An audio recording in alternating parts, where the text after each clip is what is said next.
ထိုင်းနိုင်ငံရဲ့လမ်းမထက်ကအတန်တိတ်စစ်ပွဲ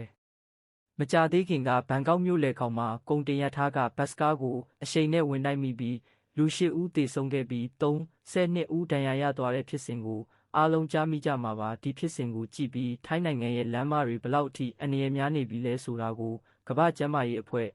WHO ကတရားဝင်ထုတ်ပြန်ထားတဲ့ကိန်းဂဏန်းတွေနဲ့ကျွန်တော်တေချာလေးပြောပြချင်ပါတယ်အားလုံးအံ့ဩသွားမဲ့အချက်တစ်ခုကဘာလဲဆိုတော့ကမ္ဘာပေါ်မှာရှိတဲ့နိုင်ငံပေါင်း185နိုင်ငံထဲမှာထိုင်းနိုင်ငံဟာရင်တိုက်မှုကြောင့်လူသေဆုံးမှုအများဆုံးကမ္ဘာအဆင့်9နေရာမှာရှိနေတာပါအာရှမှာဆိုရင်တော့ထိပ်တန်းထဲရှိနေပါတယ်ထိုင်းမှာတရက်ကို24နာရီအတွင်းလမ်းမတွေပေါ်မှာတင်လူ90ကနေ60ကြားနေတိုင်းအသက်ဆုံးရှုံးနေရပါတယ်ဒါဟာတကယ့်ကိုအတန်တိတ်စစ်ပွဲတစ်ခုဖြစ်နေတယ်လို့ပါပဲဒဏ်ရာရတဲ့သူကလည်းတရက်ကိုပြင်းပြ2500ဦးရှိပြီးထိတ်လန့်မှုကောင်းတာကနေတိုင်းလူ20ခန့်ဟာရင်တိုက်မှုကြောင့်တသက်တာမတန်ဆွမ်းဒုက္ခိတဘဝကိုရောက်သွားကြရရှာပါတယ်အဆိုးဆုံးကတေဆုံးရတဲ့သူတွေရဲ့84%နီးပါးဆိုလိုတာက10ယောက်မှာ10ယောက်ကျော်ဟာမော်တော်ဆိုင်ကယ်စီးတဲ့သူတွေဖြစ်နေပြီးအသက်15နှစ်ကနေ29နှစ်ကြားနိုင်ငံရဲ့အနာဂတ်ဖြစ်မဲ့လူငယ်လူရွယ်တွေပဲဖြစ်နေတာပါစီးပွားရေးအရာကြည့်ရင်လည်းဒီရင်တိုက်မှုတွေကြောင့်ထိုင်းနိုင်ငံမှာတစ်နှစ်ကိုဘတ်ငွေ931,058တန်းဆုံးရှုံးနေရပြီးဒါဟာနိုင်ငံကြီးတရဲ့3.06%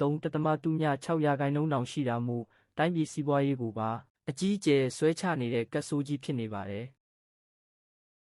ထိုင်းနိုင်ငံကကမ္ဘာအဆင့်6အထိဖြစ်နေရတာလေအဓိကကတော့ရင်မောင်းသူတွေရဲ့စီးကမ်းမဲ့မှုတွေကြောင့်ပါတေဆုံးမှုအလုံးရဲ့36.9%ကတတ်မှတ်ရှိန်ထက်ပိုမောင်းလို့ဖြစ်တာဖြစ်ပြီး31.3%ကတော့အရက်တောက်ပြီးမောင်းလို့ဖြစ်တာပါပြီးတော့ဆိုင်ကယ်စီးရင်အုတ်ထုပ်မဆောင်ကြတာလည်းပါတယ်တကယ်တော့အုတ်ထုပ်ကိုစနစ်တကျဆောင်ရင်တေဆုံးနိုင်ခြေကို6ဆကျော်အထိလျှော့ချနိုင်တယ်လို့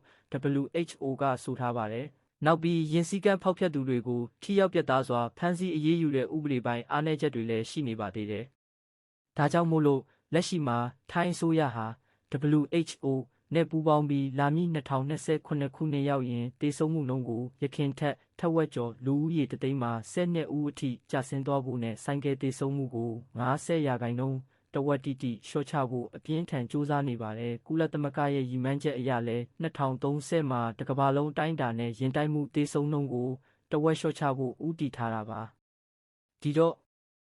လမ်းမထက်ကရင်စီကန်းလမ်းစီကန်းဆိုတာကိုယ့်ရဲ့အသက်တင်မကပဲကိုယ့်နောက်ကမိသားစုရဲ့တောကကိုပါဆုံးဖြတ်ပေးတာမို့ခီးသွားလာကြတဲ့မိဘပြည်သူများအားလုံးရင်အန္တရာယ်လမ်းအန္တရာယ်ကင်းဝေးကြပါစေလို့ဆုတောင်းပေးရင်းဒီနေ့အစီအစဉ်လေးကိုဒီမှာပဲရပ်နားပါရစေကျေးဇူးတင်ပါတယ်